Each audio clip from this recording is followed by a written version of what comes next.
어린 시절의 그는 개구쟁이 미소를 머금은 채 사진 속에서 저를 바라보고 있습니다.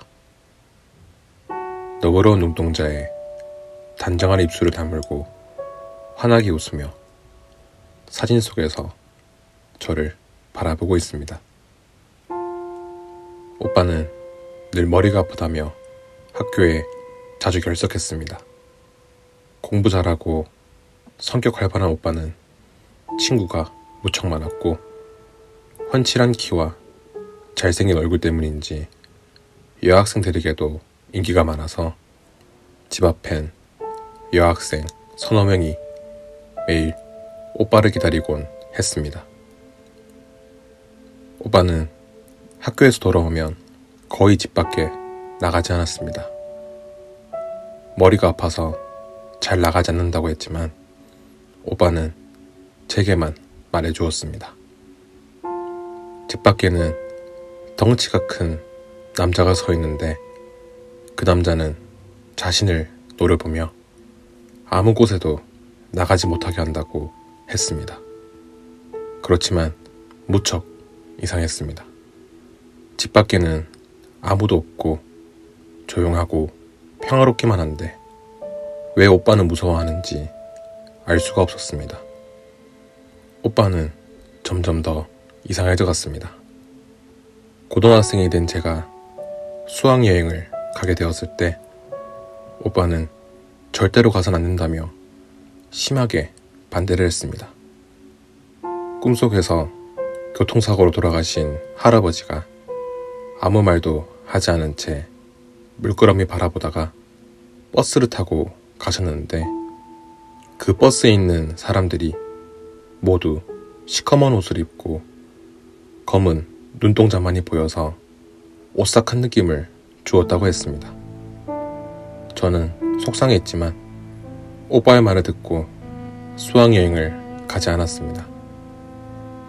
설악산으로 갔던 친구들은 험난한 산길에서 버스가 고장나 여러 명이 다치는 아찔한 순간을 겪었다며 오빠의 만류로 수학여행을 가지 않은 저를 신기해했습니다. 오빠는 예지몽을 자주 꾸었습니다. 어느 날은 사촌 동생이 많이 아플 거라면서 걱정을 했습니다. 궁금해서 물어보니 꿈속에서 사촌 동생이 흰 소를 타고 왔는데 그 동생의 눈이 회색빛으로 탁하게 보이고 흰 소 역시 눈이 선명하지 않아 아마도 그 동생이 눈이 아플 거라고 했습니다. 며칠이 지나서 사촌 동생이 눈이 잘 보이지 않아 수술을 하게 되었다는 이야기를 들었습니다. 저는 점점 오빠의 예지몽이 정확하게 들어맞을 때마다 섬뜩한 느낌이 들어 차츰 오빠와 거리를 두게 되었습니다. 저는 대학생이 되어 하루라도 빨리 오빠가 있는 집에서 벗어나고 싶어 애를 썼고 다행히 집에서 벗어나 가장 친한 친구와 지내게 되었습니다. 날이 갈수록 무당처럼 말하고 행동하는 오빠가 무섭고 두려워져서 저는 되도록 오빠와 연락하지 않고 집에도 가지 않게 되었습니다. 어느 날인가부터 제가 싫어하는 것을 알고 연락을 잘 하지 않는 오빠가 그날 아침에는 급하다며 계속 연락을 해와서 어쩔 수 없이 통화를 하게 되었습니다. 그리고는 오늘은 절대로 나가지 말라고 하며 만약 외출을 하면 죽을 위기를 겪게 된다고 했습니다. 저는 섬뜩하고 두려웠지만 정해진 약속을 깰 수 없어서 그냥 외출을 하게 되었습니다. 저는 오빠가 말한 죽음의 위기를 곧 겪게 되었습니다. 아파트 가로수길을 걷고 있는데 누군가가 고함을 치는 소리가 들려서 가던 길을 멈추고 뒤를 돌아보는 순간 5층에서 베란다 창문이 떨어져 제 엄지손가락을 부러뜨리고는 쾅 하며 땅바닥에 떨어졌습니다. 만약 그때 뒤돌아보지 않았다면 그 베란다 창문은 제 정수리에 떨어져 큰 상처를 입고 죽었을지도 모른다는 생각이 들자 심장이 쿵쾅거리고 다리가 떨려 서 있지 못할 지경이었습니다. 그리고 저는 분명히 누군가의 음성을 들었는데 아무도 없었다는 것도 이상하게 느껴졌습니다.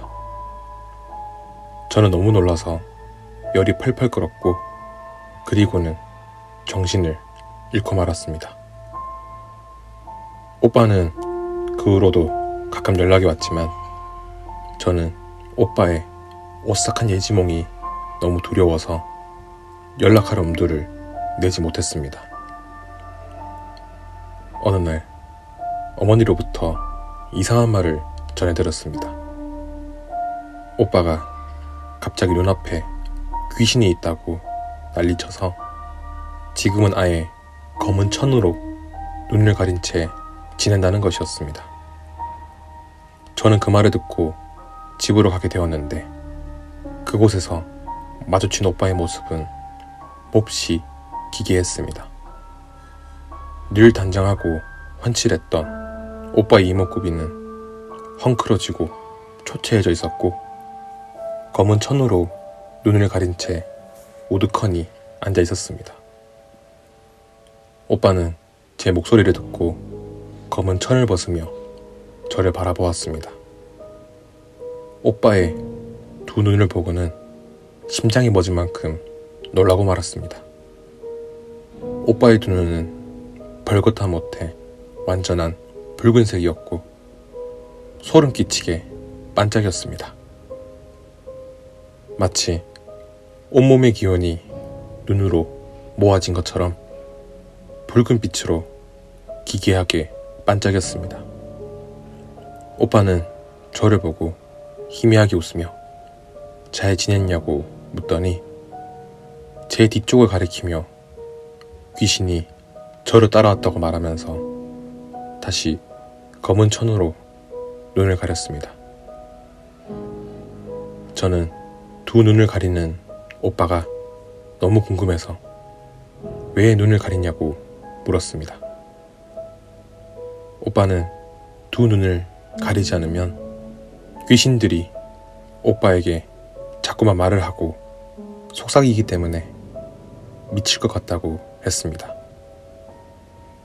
주위에서는 오빠가 무당의 발자를 타고났다며 운명을 받아들여야 모든 시련이 끝난다고 했지만 오빠는 무당으로 살아가는 것만은 할 수 없다며 거부했습니다.